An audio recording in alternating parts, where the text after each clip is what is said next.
Саламатсыңарбы? 10-класс адам жана коом сабагы. Мугалим Шералиев. Кунт коюп сабакка көңүл бурабыз. Бүгүнкү сабактын темасы элдик чыгармачылык.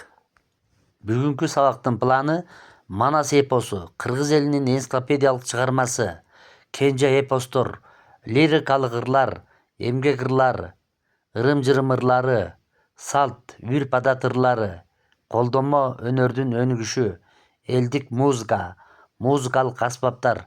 Ушул темалар боюнча кыскача маалымат аласыңар. Кунт коюп сабакка көңүл бургула. Манас эпосунун кыргыз элинин энциклопедиялык чыгармасы. Манас эпосу кыргыз элинин тарыхы гана эмес, анын турмуш тиричилиги, чарбачылыгы, каада салты, эстетикалык табити, жүрүм-туруму, нормалары, адамдын оң жана терс сапаттары, көз караштары, диний, медициналык, географиялык түшүнүктөрү, поэтикасы, тили, башкача айтканда турмуштун баардык жактан терең чагылдырылган эпикалык энциклопедиялык чыгарма болуп саналат. Манас эпосунун варианттары. Манас эпосунун варианттарынын ичинен Сагынбай Орозбаков жана Саякбай Каралаев уулунун жазылып алынган варианттар көркөмдүүлүгү жана тексттердин толуктугу менен айырмаланат. Саякбайдын жазылып алынган эпостун 3 бөлүмүнүн жалпы көлөмү 500 000 ыр саптан турат. Сагынбай Орозбаковдун 150 жылдык мааракесин белгилөө. Манастын үчүлтиги. Манас эпосунда Баатыр Манас образынын айланасында үчүлтүктүн окуялары өнүгүп негизги идеяга, кыргыздын баатырды урууларынын бириктирүү идеясына баш ийдирилет. Семетей баатырдык поэмасы болжол менен 16-18 кылымга жунгарлардын басып кирүү мезгилине туура келет. Мында чет жерлик баскынчылар эмес, элди бузган уруу башчылары же хандар, тактап айтканда ички душмандар менен күрөшөт. Сейтек бөлүмүндө ички душмандарга каршы күрөшүү улантылат. Адилеттик жеңип чыгат. Семетей Сейтектин образдарында Манас жөнүндөгү легенданы сактап калууга умтулуусу байкалат. Кенже эпостор. Кенже эпосторда баатырдык менен каармандыкты даңазалоого арналган. Буларда коомдун социалдык турмуштук проблемалары лирикалык маанайда баяндалат. Аларга эр төштүк, кожо жаш, эр табылды, Курманбек, Олжобай жана Кишимжан, Сарынжы Бөкөй, Жаңыл Мырза, Жаныш Байыш кирет. Лирикалык ырлар адамдын ички сезимин, ой толгоолорун көбүнчө ыр түрүндө баяндаган көлөмү чакан ырларды лирикалык ырлар дейбиз. Лирика деген түшүнүк гректердин лира аттуу музыкалык аспабынын аталышынан келип чыккан. Эмгек ырлары. Лирикалык ырлар. Эмгек ырлары Оп майда, Темин ырлары, Бекбекей, Шырылдаң, турмуш ырлары, Бешик ыры, Жар ырлары жана башкалар кирет. Кыргыздардын эң байыркы доордо жаралып биздин күндөргө чейинки жашап келген эмгек ырларына Оп майда, Бекбекей, Шырылдаң кирет. Шырылдаң кыргыздардын көчмөн мал чарбачылыгына байланыштуу келип чыккан. Анда жылкычылардын турмушу чагылдырылып, Шырылдаң жылкычылардын ыры экендиги айтылат. Конок тоого бүткөндө кошо чыккан Шырылдаң, таруу ташка бүткөндө талаша чыккан Шырылдаң, жылкычы менен коюндаш жанаша чыккан Шырылдаң жана башка. Оп майда. Оп майданы күзүндө кырман баскан дыйкандар 5-6 жылкы же уйду же эшекти теминге кошуп алып, тегеренип эгин бастырган учурда ырдашкан ырлар Оп майда. Ырым-жырым ырлары. Ырым байыркы адамдардын эң алгачкы түшүнүгүнөн келип чыккан. Алар баатырларды казатка аттанууда же ууга чыгаарда, мал чарба иштеринде, жамгыр жааганда, кургакчылык кездерде жасалуучу ырым-жырым ырлары. Козу телүү. Кыргыздар козусу өлгөн койго же кулуну өлгөн бээге же музоосу өлгөн уйга башка музоо жана кулун телишкен. Антпесе саан малдын сүтү байып кетиши же сүт деп желиндери бузулушу мүмкүн.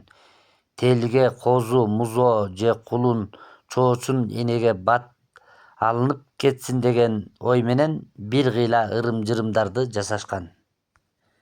Кылоо уй жаңы тууган кезде уузун бышырып, айылдагы кишилерди чакырып ооз тийгиздирет жана уусту сузуп алып сүзгүгө «Миң уйдун башы бол» деген сөз айтып, сузгунун артын музоонун маңдайына 3 жолу тийгизип, кылоо ырын айтышкан, ырым-жырымын кылышкан.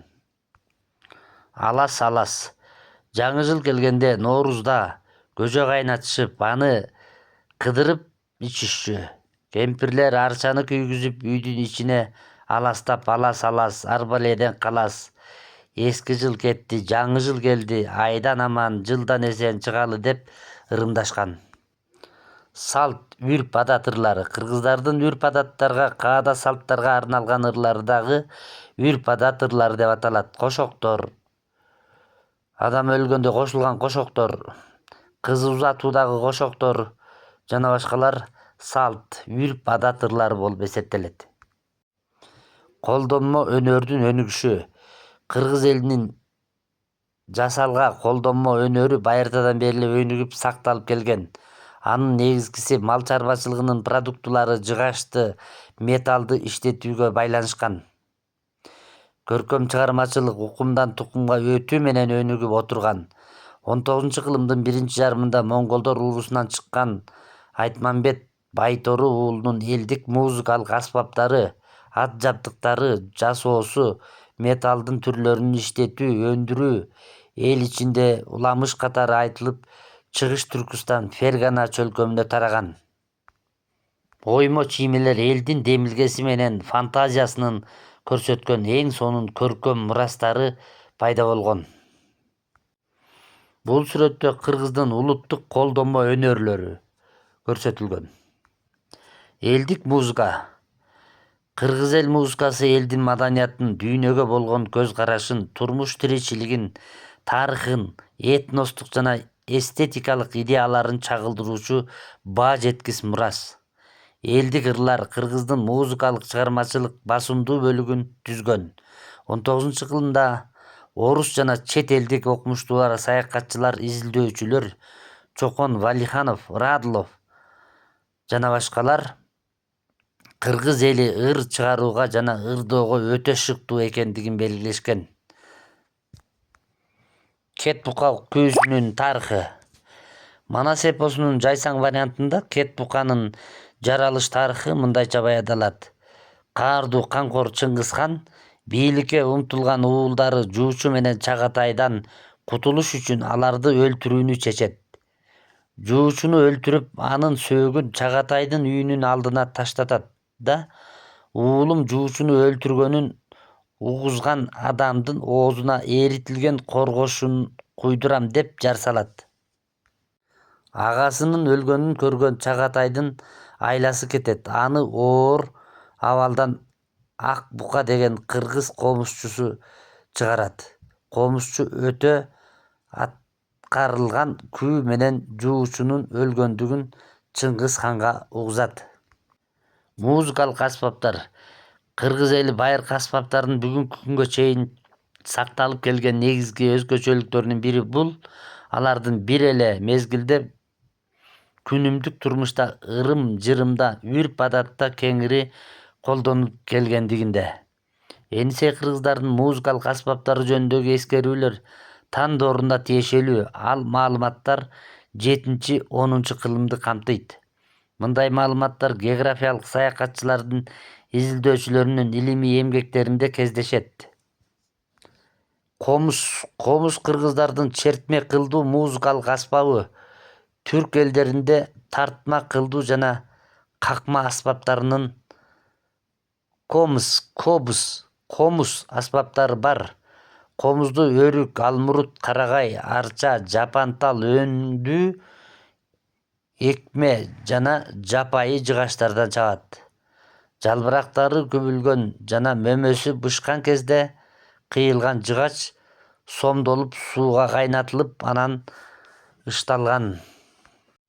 Комуз баш моюн тулу чара капкак тепкек 3 кулак 3 кылдан турат. Кулагы өрүктөн, арчадан же мүйүздөн жасалат. Ал эми кылы көбүнчө 2 түштүү кыргыз койлорунун ичегисинен жасалат.